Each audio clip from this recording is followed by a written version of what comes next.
In the 1970s, with the rise of pop art, performance art, and feminist works like Judy Chicago's The Dinner Party, narrative made a major comeback into art, with one distinct difference. Artistic narratives became self-conscious, signalling to the viewer that the stories they tell may be biased, incomplete, or even completely fictional. The Dinner Party presents a ceremonial banquet for carefully chosen guests. Arranged on a triangular table are dozens of place settings, telling the stories of influential women, both real and imaginary. Postmodern narrative in art was inspired by similar movements in literature and film. Films may be anti-chronological, inconclusive, or deliberately fail to meet the expectations of the audience. Think of Pulp Fiction, in which Tarantino scrambles the chronology of the scenes, or Eternal Sunshine of the Spotless Mind, which progresses backward in time to reverse the process by which the protagonist's memory has been erased. Several techniques of postmodern narrative are utilized by contemporary artists, including pastiche and allegory. Literary critic Fredric Jameson, whose ideas were influential in defining postmodern narrative in film, art, and literature, describes pastiche as distinct from parody. Where parody implied judgment or comparison, with pastiche, the source is not obvious.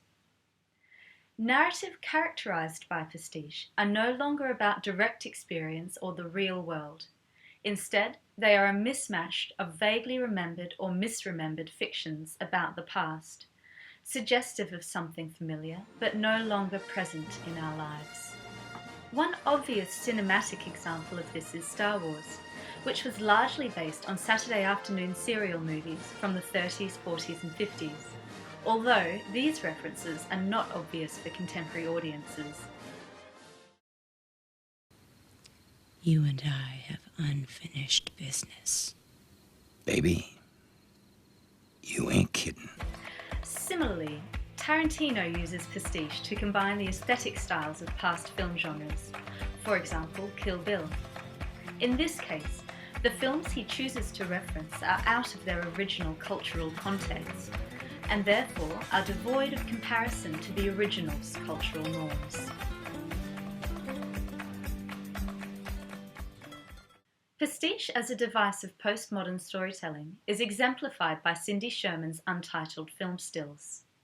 Her photographs deliberately mimic certain genre conventions, but there's always something slightly incomplete about her imitation. Viewers often feel convinced that they've seen the film on which the photograph is based, but can never quite put their finger on its name. That's because, in fact, there's never actually a specific source. Instead, the photographs simply mimic the style of films from the 50s and 60s. By the time Sherman began creating this series in the 1970s, these films were a distant memory, and today they are even hazier. Here's curator Eva Rispini discussing Sherman's work. She's referring to 1950s and 60s film, B-movies, or European art house films. However, none of these photographs depict actual films. These are completely fictional moments that are made to look like stills. The success of this body of work is in the seemingly endless variation of female types that Sherman has presented to us. The girl on the run, the bombshell, the bored housewife, the vamp. Sherman has mined these stereotypes to great effect and presented us with a variety of characters that are familiar but also spark our own narrative. According to writer Colin Westerbeck, the premise of postmodernism is that we now live in a culture so saturated with media imagery and media models of how people live that our idea of how one lives one's life and who one is made up of that kind of media myth. And in a sense, it negates the idea of portraiture, the idea that you can dress up and go to a studio and somehow reveal your strength of character or your inherent humanity or whatever. You don't have an inherent humanity in the postmodernist analysis of these things. We are all composites of a lot of myths and narratives written by other people. So what do these images remind you of?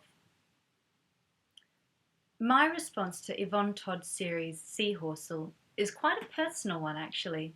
One of my first jobs as a student was working in a glamour photography studio, so I feel a particular kind of cringiness when I see the reworking of cliches from this particular photographic genre. According to Todd, my interest is a bit broader than beauty and artifice. I'm really interested in manipulating the conventional and familiar. I feel compelled to create revised photographic conventions drawn from advertising imagery, stock photography, catalogues, brochures, corporate portraits, mass-market fiction, religious cults, soap operas, show business, and the glimpses and fragments that resonate in my memory and imagination. Along similar lines to Pastiche, art critic Craig Owens describes the postmodern version of narrative as a form of allegory. In general, an allegory uses characters or events symbolically to represent a deeper meaning.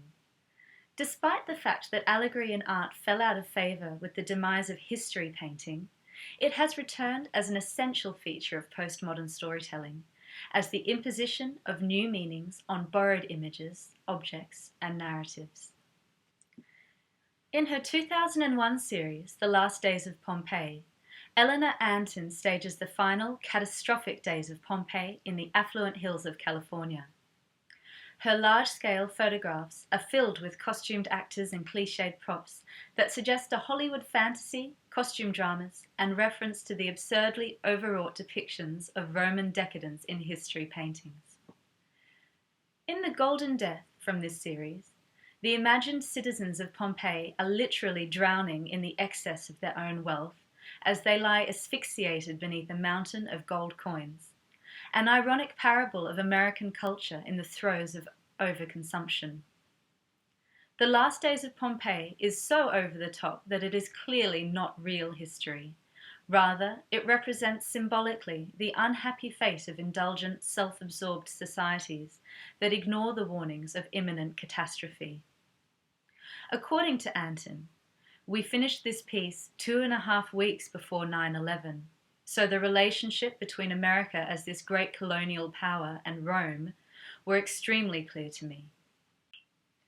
Mequitta Ahuja fluently appropriates ancient works of myth and legend, such as 15th century Persian manuscripts and Hindu miniature paintings. These sources are woven into a pictorial style that is both autobiographical and transcultural. The figures are often self-portraits, rendered in a process she names autocartography. The richness of her visual language vividly conveys her personal conviction that identity is ours to fabricate. When I first saw Sigrid Holmwood's work, it was actually printed in black and white in a catalogue. Imagine my surprise when I entered the exhibition space and saw these bright neon colours radiating from the gallery walls. So, why neon? And how does it change the narrative in her images? Sigrid Holmwood borrows scenes of traditional rural life, hijacking them with neon colour to create new, multi-layered narratives. According to Holmwood, the psychedelic colours refer to the hippie movement, going back to the land, living in communes. I think these hippie ideas are having a resurgence today, with people growing their own vegetables in allotments and the slow food movement. I think of my work as being a slow painting movement. Holmwood's fascination with 19th century painting traditions extends to her use of materials. Her pigments and glazes are concocted entirely from scratch and include all manner of ingredients, both common and exotic, from precious stones to ground-up bugs. According to Holmwood, I use these traditions playfully and expand upon them. I'm less interested in actual recreations than their modern possibilities.